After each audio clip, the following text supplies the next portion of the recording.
Phil Ross is a health, fitness, and self-defense and self-reliance expert, and Matt Rodriguez is being trained by Phil from the New Jersey State Police Academy. I'm so glad you're both here, and I've got a lot of questions as a woman who walks the streets of New York. But John, you take it first.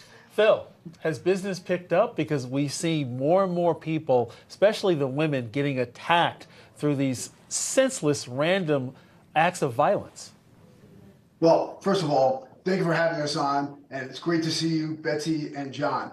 Now, when we're talking about these defensive tactics and what's happening in our society today, you know, the thing that we have to know is that, you know, the police are there in minutes when seconds count. What are you going to do to defend yourself? And I know, John, you asked if business has picked up. Well, there's a reason that business has picked up because of the violence that we see. People need to be able to defend themselves. You know, our police have been hamstringed. What are you going to do? This is why I have my Survival Strong book that's coming out. We're going to have pre-orders on Friday. We have the courses. We have the online training as well. So I want to get this out to as many people as possible because we have a dire need for self-defense. And we also get into the whole mental aspect too, because most of these situations can be avoided. You know, if you're walking down the street playing with your phone, you are a target. What we have to do is change the mindset and have people be aware. So we want to raise their awareness. We want to address the 3 F's, the 4 A's, and SIPDE. So if I was to start with SIPDE, that would be scan. You scan your area, you identify the potential hazards and also escape routes. You predict what may happen, you decide what you're going to do, and then you execute. And when we're talking about the 4 A's, we have awareness, avoidance, action, and then aggressiveness. And it's funny, in my first book, I didn't really address the aggressiveness because I thought that most people would be aggressive, but most people aren't.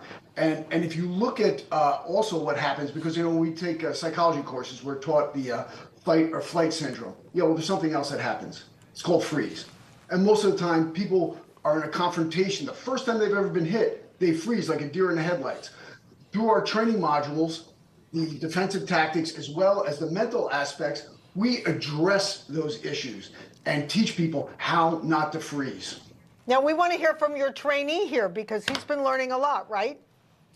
Oh, yeah, we're getting ready for the State Police Academy in New Jersey. Yes, absolutely. Yeah, I've been working with Phil for a good amount of time now.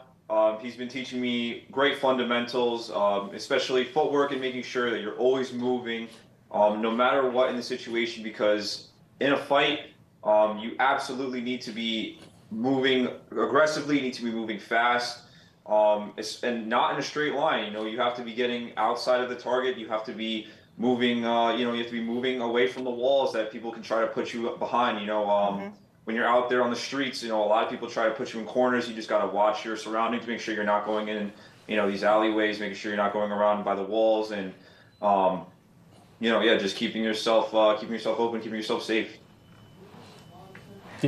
I'd like to ask another question. I'm a woman who walks the streets of Manhattan early in the evening, going to dinner or coming home from work, and I used to stay close to the curb so I wasn't in the doorways, but now there are a lot of people on these scooters and they come up 2 at a time and you're afraid they're going to grab your handbag or grab your phone or push you over. So if you're a woman walking down the street in Midtown, what's the best thing to do to avoid being hit one way or another? Be aware. That's your number one thing to do, is be aware of your surroundings. Constantly scan the area. You don't have to walk around like you're scared, but here, you look, you walk, you scan. They have a thing they use in prison called the 1,000-yard stare, where you're just looking out and observing everything. You want to be cognizant of who's in your area, who's coming into your area, and where you can escape to. Mm-hmm. Yeah, that's so true. Born in East New York in 1969, they used to call East New York Vietnam.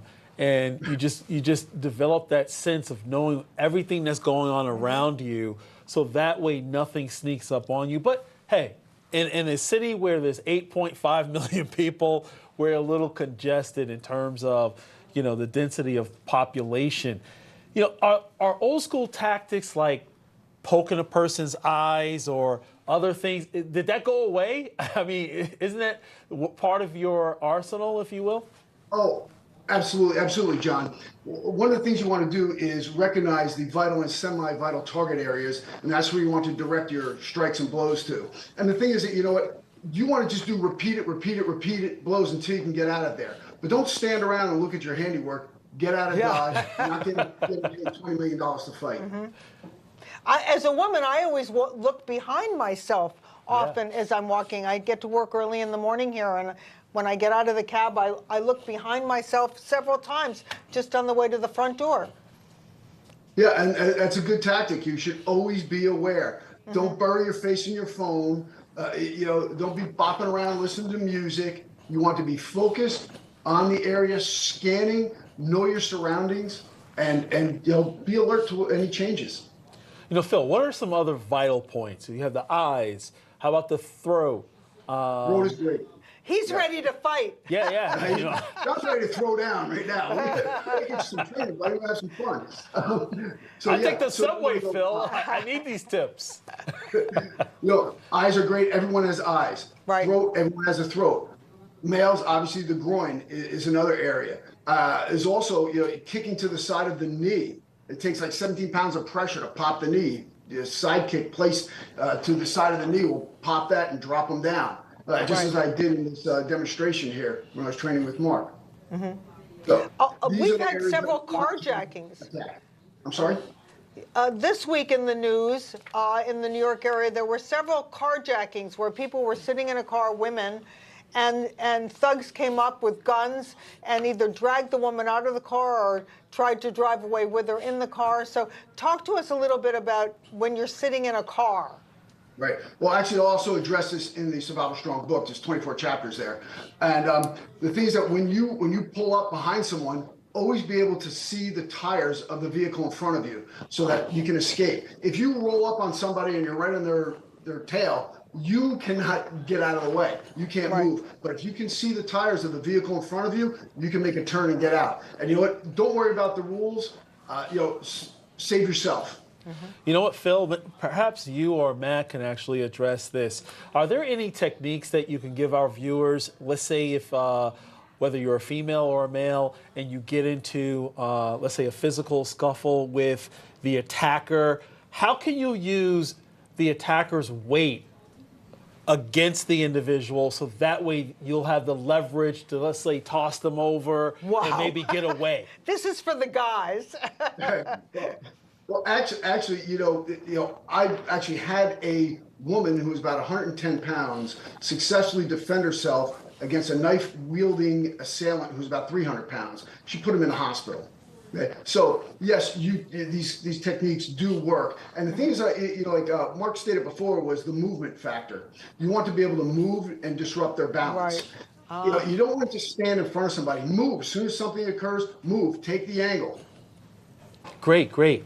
So I think we have one of your graphics in terms of your new book. Yes. A guide to. So tell us a little bit about your book.